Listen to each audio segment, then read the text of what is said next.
नमस्कार, माइंडफिट चैनल में आपका स्वागत है। माइंडफिट चैनल को बनाने का जो मेरा बुनियादी उद्देश्य है वो आप लोगों की मदद करना है शारीरिक, मानसिक और आध्यात्मिक विकास में।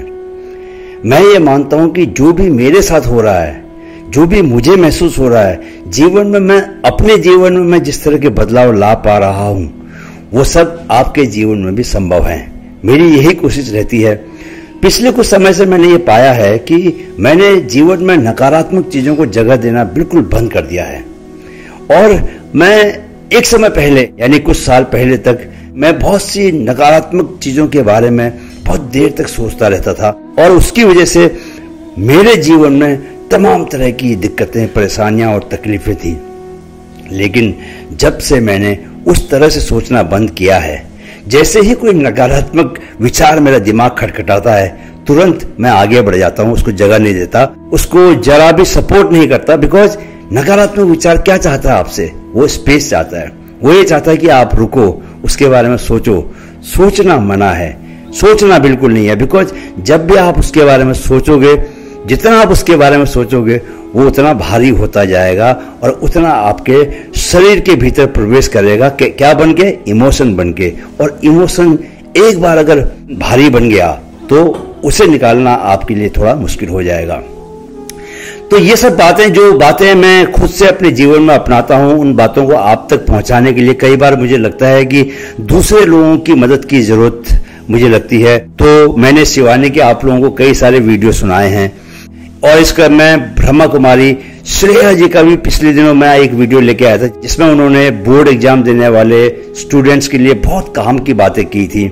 आज मैं कुछ बातें उनकी ही लेके आ रहा हूं। तो आज हम सुनते हैं सिस्टर श्रेया को, जिन्होंने हमें ये बताने की कोशिश की कि कैसे हम अपने मन को प्रभावित किए बिना रह सकते हैं, अपने काम कर सकते हैं। दूसरों का किस तरह हम पर कोई प्रभाव नहीं पड़ना चाहिए।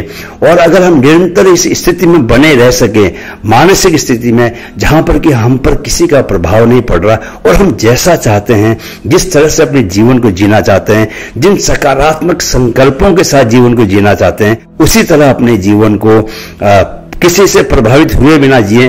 अगर हम ऐसा कर पाए तो कोई वजह नहीं कि हमारा जीवन का जो रास्ता है वो कामयाबियों से भरा हुआ रास्ता न बने।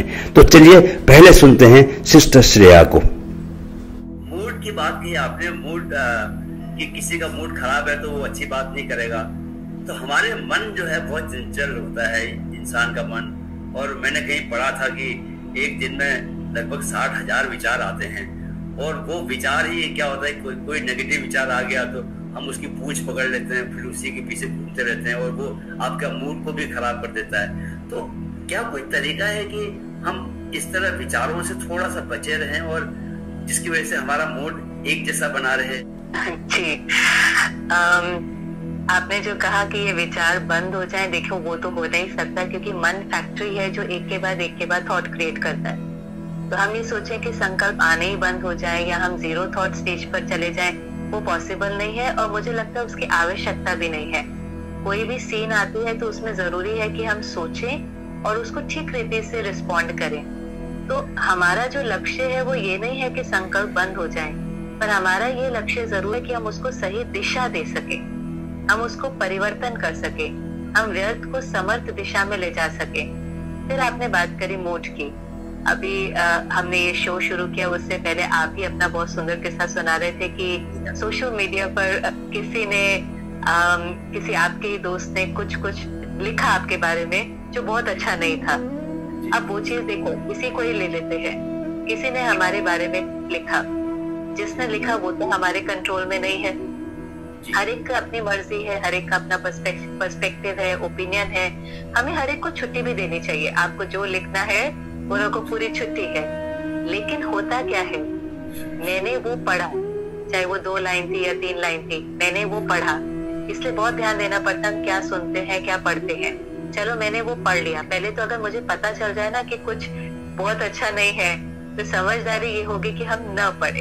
अगर हमें 2 शब्द से भी समझ में आ रहा है कि इसकी क्वालिटी बहुत अच्छी नहीं है तो समझदारी ये होगी कि हम न पढ़े। क्योंकि पढ़ने के बाद सोचे इसको डिलीट करें वो मन से डिलीट नहीं हो सकता, सोशल मीडिया से डिलीट हो सकता है, व्हाट्सएप से डिलीट हो जाएगा, फेसबुक से डिलीट हो जाएगा, यहाँ से डिलीट नहीं होता।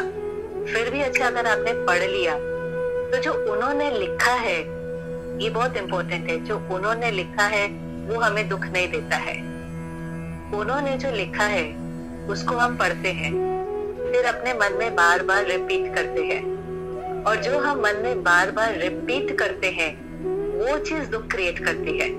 जैसे उन्होंने लिखा, ये बहुत गुस्से वाला है उदाहरण के तौर पे, फिर हमारा मन कहता है ऐसे कैसे लिखा, सोशल मीडिया पर लिख दिया, सबके सामने लिख दिया, इन्होंने अपने को देखा है, इनका व्यवहार पता है, अभी इनके बारे में मैं कुछ लिखूं तो पता चलेगा। ये जो मेरा मन एक एक थॉट करता है ना, ये दुख देता है। जैसे कोई खरोच, और आप खरोच पे खरोच करते जाओ, स्क्रैच पर स्क्रैच करते जाओ, तो वो क्या बन जाएगा, जख्म बन जाता है। अब वो जख्म उन्होंने नहीं बनाया है, उन्होंने जो कहा, देखो हर एक को छुट्टी है संसार में कुछ भी कहने की, हम कितनों को कहेंगे आप ये नहीं बोलो, आप ये नहीं करो। जो मानो दुखी है इस समय पर, वो दुख देता है, बेचारा वो परवश है। एक बार न्यारे होकर के देखेंगे ना, कोई खुश व्यक्ति किसी को दुख नहीं दे सकता है, चाह करके भी नहीं दे सकता है। जो अंदर से दर्द में है वो ही दुख देता है, उस पर तो और रहम आना चाहिए। हम उसकी बातों को पकड़ते हैं, मन में रिपीट करते हैं, उसको घाव बना देते हैं, और फिर सारा जीवन कहते हैं उनकी वजह से मुझे दर्द मिला। आज पहले तो अपने मूड की जिम्मेवारी उठाएं, अपने मूड की जिम्मेवारी उठाएं। जिसको जो बोलना है वो बोल सकता है, यहाँ जो सोचेंगे वैसे मेरा मूड होगा। आप अगर उस समय 1 मिनट ये सोच लेते ना कि ठीक है ये तो इनका नजरिया है, मुझे तो पता है ना कि मैं कैसा हूँ, अगर इसमें से कुछ सीखने की बात है तो सीखा, नहीं तो उससे न्यारे हो गए। कोई मुझे केले का छिलका दे, मैं लूंगी थोड़ी ना, मैं गंदगी क्यों लूंगी। ऐसे अगर कोई गुस्सा दे भी रहा है, पर लेना है कि नहीं लेना है वो मेरे ऊपर है, मेरा मन है, मैं मालिक हूँ। जो सोचेंगे वो फील करेंगे, अगर उसको पकड़ेंगे नहीं और रिपीट करेंगे नहीं, वो घाव बनेगा ही नहीं, फुल स्टॉप। और उसके लिए शक्तिशाली मन चाहिए, और शक्तिशाली मन के लिए मेडिटेशन चाहिए। मेडिटेशन मन को शक्तिशाली बनाता है कि 1 सेकंड में फुल स्टॉप, ये काम की बात नहीं है, इस दिशा में नहीं सोचना है। तो आपने सुना सिस्टर श्रेया ने कितनी काम की बातें बताई। इन बातों को आप अगर अपने जीवन में अपनाएं तो ही आपको लाभ पहुंचेगा। देखिए, अच्छी बातें तो हम रोज पढ़ते हैं, रोज सुनते हैं, लेकिन सवाल यह है कि उन बातों को व्यवहारिक जीवन में कितना अपनाते हैं। अब जैसे सिस्टर ने बताया कि दूसरे लोग आपके बारे में क्या टिप्पणी कर रहे हैं, आपके बारे में क्या कह रहे हैं, क्या लिख रहे हैं, इसका आपके ऊपर कोई प्रभाव नहीं पड़ना चाहिए। तो सिस्टर की बातों को अपने जीवन में अपनाइए, और क्या सोचना है क्या नहीं सोचना है इसके आप मालिक हैं। बिना अपनी अनुमति के किसी भी बात को अपने दिमाग के भीतर न घुसने दें। सोच को एक कर्म बनाएं, कर्म के रास्ते पर बढ़ें, सोचने को टाइम पास का साधन न बनाएं। अगर आप ऐसा कर पाए तो मुझे पूरा यकीन है कि आप न सिर्फ नकारात्मक विचारों को दिमाग में आने से रोक पाएंगे, बल्कि उन स्थितियों से बच पाएंगे जबकि दूसरों की कही हुई बातों का आपके ऊपर प्रभाव पड़ता है और आपका मूड खराब होता है। मूड, ये जो मूड शब्द है, मुझे इस पर बड़ी हैरानी होती है, क्योंकि ज्यादातर लोग इस शब्द का इस्तेमाल करते हैं कि आज मेरा मूड सही नहीं है, आज मेरा मूड खराब है। तो मुझे याद नहीं पड़ता कि पिछली मर्तबा मैंने अपने किसी वाक्य में मूड शब्द का कभी इस्तेमाल किया हो। हाँ, सकारात्मक बात कहने के लिए जरूर हो सकता है किया हो कि मौसम बहुत अच्छा है तो मैंने बोल दिया आज मूड बहुत अच्छा है, लेकिन मूड कभी खराब रहा हो मुझे याद नहीं पड़ता।